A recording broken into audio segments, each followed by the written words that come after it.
আসসালামু আলাইকুম বন্ধুরা, আশা করি সবাই সুস্থ আছেন। বন্ধুরা, স্ক্রিনে বর্তমানে আপনারা যে অত্যাধুনিক অস্ত্রটি দেখছেন, এটার নাম হলো সি ড্যাশ র্যাম বা কাউন্টার রকেট আর্টিলারিয়ান মর্টার। এটি যুক্তরাষ্ট্রের অত্যন্ত গুরুত্বপূর্ণ এয়ার ডিফেন্স সিস্টেম, যা মূলত কন্ট্রিজ weapon system land base phalanx weapon system LPWS নামে পরিচিত। এটি প্রধানত নৌবাহিনীর বিভিন্ন ধরনের ডেস্ট্রয়ার বা যুদ্ধ জাহাজকে রক্ষা করার জন্য ব্যবহার করা হয়। 2004 সালের দিকে যখন ইরাক যুদ্ধ চলছিল, তখন রকেট আর্টিলারি এবং মর্টার আক্রমণ বেড়ে যায়। তা থেকে বাঁচার জন্যই কিন্তু যুক্তরাষ্ট্রের র্যাথন বা RTX এবং নর্থন গ্রুপম্যান এবং ওসক নামক কোম্পানিগুলো যৌথভাবে এই প্রযুক্তিটা আয়ত্ত করে।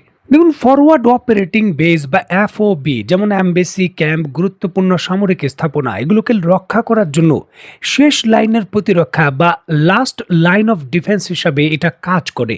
এটি অনেকটা রাশিয়ান যে প্যান্সির আকাশ প্রতিরক্ষা ব্যবস্থা রয়েছে সেরকম। রাডারের মাধ্যমে আকাশে উড়ন্ত টার্গেটকে শনাক্ত করে প্রতি মিনিটে শত শত গুলি ছোড়ে। দেখুন, ছোট ছোট হামলা, বিভিন্ন ধরনের ড্রোন বা বিভিন্ন ধরনের রকেট আর্টিলারি, এগুলোকে প্রতিরোধ করার জন্য যুক্তরাষ্ট্র Q band radar system 1218 GH জ্যাট নামক যে ক্যাপাসিটি রয়েছে তা দিয়ে এটা সুসজ্জিত করেছে এবং যে কোনো ড্রোনগুলোকে এটা শনাক্ত করতে পারে। যুক্তরাষ্ট্রের সামরিক বাহিনী M61A1 20mm এর যে বুলকান গ্যালটিন গান রয়েছে, যেটা 6 ব্যারেলে ফায়ার করে, এটি একটি লাগিয়ে রেখেছে, যেটি প্রতি মিনিটে 4500 রাউন্ড গুলি ছোড়ে এবং নির্দিষ্ট টার্গেটকে ভূপাতিত করতে পারবে, অনেকটা 90% যুক্তরাষ্ট্রের দাবি।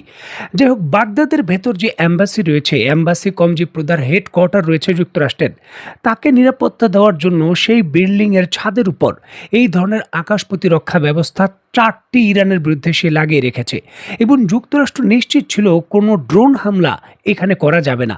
তবে ইরানের ড্রোনগুলো এই যে আকাশ প্রতিরক্ষা ব্যবস্থার এই গ্যালটিন গান রয়েছে, এই সিস্টেম রয়েছে, এই সিস্টেমটিকে উড়িয়ে দিয়েছে। দেখুন, হাওয়ার উপর খবর নয়, একেবারে পাকা খবর। স্ক্রিনে নিশ্চয়ই আপনারা তার দৃশ্য দেখছেন, সেটা দৃশ্যায়িত করেই কিন্তু প্রচার করা হয়েছে। অ্যাম্বাসির একেবারে উপরিভাগে 4টি এই সি র্যাম যে সিস্টেম ছিল, সেই সিস্টেমের ভেতর সরাসরি গিয়ে ইরানের ড্রোন হিট করেছে এবং সেটা ধ্বংস হয়ে গেছে। দেখুন, এটি একটি নজিরবিহীন সক্ষমতা, কারণ এই ধরনের যে গাটলিন গান রয়েছে বা সি র্যাম টেকনোলজি, এগুলো নিখুঁত হয়। ড্রোন দিয়ে এই ধরনের হামলা করে এগুলোকে ধ্বংস করা খুবই দুষ্কর ব্যাপার। স্ক্রিনে নিশ্চয়ই আপনারা দেখতে পাচ্ছেন যুক্তরাষ্ট্রের এই 12 বছরের গবেষণার যে প্রযুক্তি মাত্র 12 সেকেন্ডে শেষ করে দিয়েছে ইরান। দেখুন, ইরানের ড্রোনগুলো কতটুকু নিখুঁত এবং কতটুকু কার্যকরভাবে তার টার্গেটকে সে নিবৃত করতে পারে, তার এটা প্রমাণ। 1500 কিলোমিটার দূর থেকে নিখুঁতভাবে বিল্ডিংয়ের অন্য কোনো স্থানে ড্রোন হিট করেনি, সরাসরি ছাদের উপরে থাকা এই যে সি র্যাম আকাশ প্রতিরক্ষা ব্যবস্থার সিস্টেম রয়েছে সেখানে গিয়ে হিট করেছে। আর এটি কিন্তু ইরানের নতুন যে অ্যান্টি রেডিয়েশন ড্রোন রয়েছে তার একটি বড় ক্যাপাবিলিটি।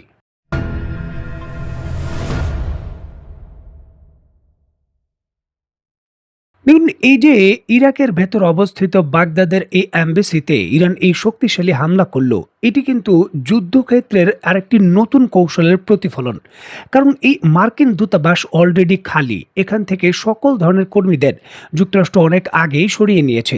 মানে এখানে হামলা করলে সরাসরি যুক্তরাষ্ট্রের যেই সকল কর্মকর্তা রয়েছেন তাদের যে কোনো ক্ষয়ক্ষতি হবে এই ধরনের কোনো সম্ভাবনা নেই। নিরাপত্তা কর্মী হয়তো কেউ আছেন, তবে এর বাইরে কোনো ধরনের যে সকল প্রত্যক্ষ জনসম্পদ যুক্তরাষ্ট্রের তারা কিন্তু নেই। প্রশ্ন হলো, ইরান কেন তারপর হামলা করলো? দেখুন, ইরান যুক্তরাষ্ট্রকে একটি পরিষ্কারভাবে বার্তা দেওয়ার জন্যই এই হামলা করেছে। দীর্ঘ 10 বছরের গবেষণা তোমাদের যে সি র্যাম প্রযুক্তি, যে প্রযুক্তি মধ্যপ্রাচ্যের বিভিন্ন ধরনের ভবন এবং আরও অ্যাম্বাসিতে যেখানে যুক্তরাষ্ট্রের বিভিন্ন ধরনের সামরিক কর্মকর্তা রয়েছে তার নিরাপত্তায় তোমরা অ্যাডজাস্ট করে রেখেছ, সেগুলো কাজে আসবে না। তোমাদের এই আকাশ প্রতিরক্ষা ব্যবস্থা কাগজে কলমের সক্ষমতা অনেক হতে পারে, যুদ্ধক্ষেত্রের বাস্তবতা কিন্তু কোনো কিছুই নেই।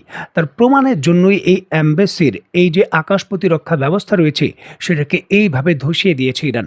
এছাড়াও যুক্তরাষ্ট্রের যে বিমান প্রতিরক্ষা ব্যবস্থা রয়েছে, বিশেষ করে সকল যুদ্ধ জাহাজের প্রধান অন্যতম অস্ত্র হলো এই সি র্যাম আকাশ প্রতিরক্ষা ব্যবস্থা।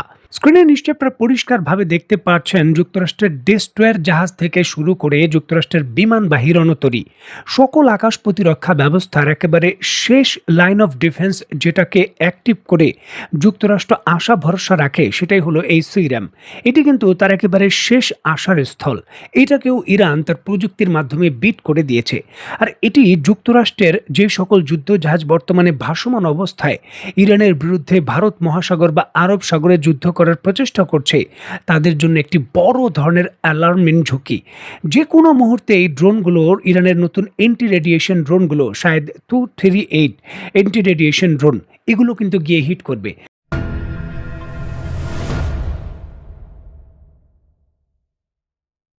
স্ক্রিনে বর্তমানে আপনারা যেই ড্রোনটির দৃশ্য দেখছেন এই ড্রোনটি কিন্তু যুক্তরাষ্ট্রের বিখ্যাত সি র্যাম আকাশ প্রতিরক্ষা ব্যবস্থাকে ভূপাতিত করেছে। এই ড্রোনটির নাম হলো শায়দ 238। এটি ইরানের একটি আধুনিক জেট চালিত ওয়ান ওয়ে অ্যাটাক ড্রোন বা কামাকাজি লুটারিং এমিনিশন। এবং দেখতে ইরানের শায়দ 136 ড্রোনের মতো হলেও এটার কিন্তু পুরোপুরি সক্ষমতা অন্য লেভেলের। কারণ শায়দ 136 ড্রোন টার্বো পপ ইঞ্জিনে সেটা পরিচালিত হয়, তবে ইরান শায়দ 238-এ জেট ইঞ্জিন যুক্ত করেছে। এটির রাশিয়ার ভেরিয়েন্টও আছে গোরান 3 নামে। দেখুন, ইরানের শায়দ 136 ড্রোনের যে গতি সেটা ঘন্টায় 190 কিলোমিটার সর্বোচ্চ। সেখানে এই ড্রোনগুলো জেট ইঞ্জিনে তার গতি সর্বোচ্চ 600 থেকে 700 কিলোমিটারে পৌঁছতে পারে এবং এগুলোর রেঞ্জ 1200 থেকে 1500 কিলোমিটার এবং এগুলো এন্টি রেডিয়েশন প্রযুক্তিতে সুসজ্জিত। যেই সকল রাডার সিস্টেম টার্গেটকে খোঁজার জন্য তরঙ্গ নিক্ষেপ করে, সকল রাডার সিস্টেমই তরঙ্গ নিক্ষেপ করে, সেই তরঙ্গকে এই ড্রোনগুলো শুষে নিয়ে সেই রাডারের অবস্থান শনাক্ত করে সরাসরি সেই রাডারে গিয়ে হিট করে। মানে বিল্ডিং বা কোনো স্থাপনার অন্য কোনো স্থানে এই ড্রোন গিয়ে হিট করবে না, সরাসরি রাডার সিস্টেম আকাশ প্রতিরক্ষা ব্যবস্থার যে সকল ইকুইপমেন্ট থাকবে সেখানে গিয়ে সরাসরি হিট করবে। আর এই জন্যই 1 থেকে 1,500 কিলোমিটার দূর থেকে শত্রুর আকাশ প্রতিরক্ষা ব্যবস্থাকে ধ্বংস করার জন্য স্যাটেলাইটের উপর নির্ভর করা বা জিপিআরএস সিস্টেমের মাধ্যমে টার্গেটিং লক করার যে বিষয়টা থাকে, জটিলতা সেটা নেই। আপনি শুধু দূরে 1,500 কিলোমিটারের একটি নির্দিষ্ট লক্ষ্যবস্তুতে নিশ্চিত হন যে সেখানে আকাশ প্রতিরক্ষা ব্যবস্থা আছে, তারপর এই শায়দ 2-3 ড্রোনকে ফায়ার করে দেন। সেই অঞ্চলে প্রবেশ করে সেই ড্রোন সিস্টেম, এই ড্রোনগুলো অটোমেটিকলি সে তার টার্গেটকে মানে শত্রুর রাডার সিস্টেমকে খুঁজে বের করে হিট করে দেবে। এখানে আপনার আর কোনো কাজ নেই, automatically fire and forget system. দেখুন, যুদ্ধক্ষেত্রের গতিপথ পাল্টে দিয়েছে এই ড্রোনগুলো। আমরা বড় বড় যে সকল যুক্তরাষ্ট্রের রাডার ব্যবস্থাকে ধ্বংস করার নিউজগুলো দেখি, তার প্রধান চালিকা শক্তি ছিল শায়দ 238। সেটা কাতার থেকে শুরু করে পৃথিবীর বিভিন্ন দেশের যুক্তরাষ্ট্রের যে রাডার সিস্টেমগুলো ধ্বংস করেছে এই ড্রোনই ধ্বংস করেছে। দেখুন, যুদ্ধক্ষেত্রে নতুন একটি সমীকরণ হলো শায়দ 238। যুক্তরাষ্ট্রের কাছেও এন্টি রেডিয়েশন মিসাইল আছে, তবে এক একটি মিসাইলের মূল্য 8 থেকে 10 মিলিয়ন মার্কিন ডলার। সেখানে ইরান এই শায়দ 238 যে এন্টি রেডিয়েশন ড্রোন রয়েছে সেটা তৈরি করেছে মাত্র 50 থেকে 60 হাজার ডলারে। দেখুন, 8 মিলিয়ন ডলার যুক্তরাষ্ট্রের একটি এন্টি রেডিয়েশন মিসাইলের দাম। সেই তুলনায় ইরান 160টি এই ধরনের ড্রোন ক্রয় করে তৈরি করে সেটা বানিয়ে নিক্ষেপ করতে পারবে। মানে যুদ্ধের সমীকরণে অ্যাটাকিং পাওয়ারে ইরান যুক্তরাষ্ট্র থেকেও অনেকটা এগিয়ে। এটা কিন্তু সমীকরণে বড় ধরনের প্রভাব ফেলছে।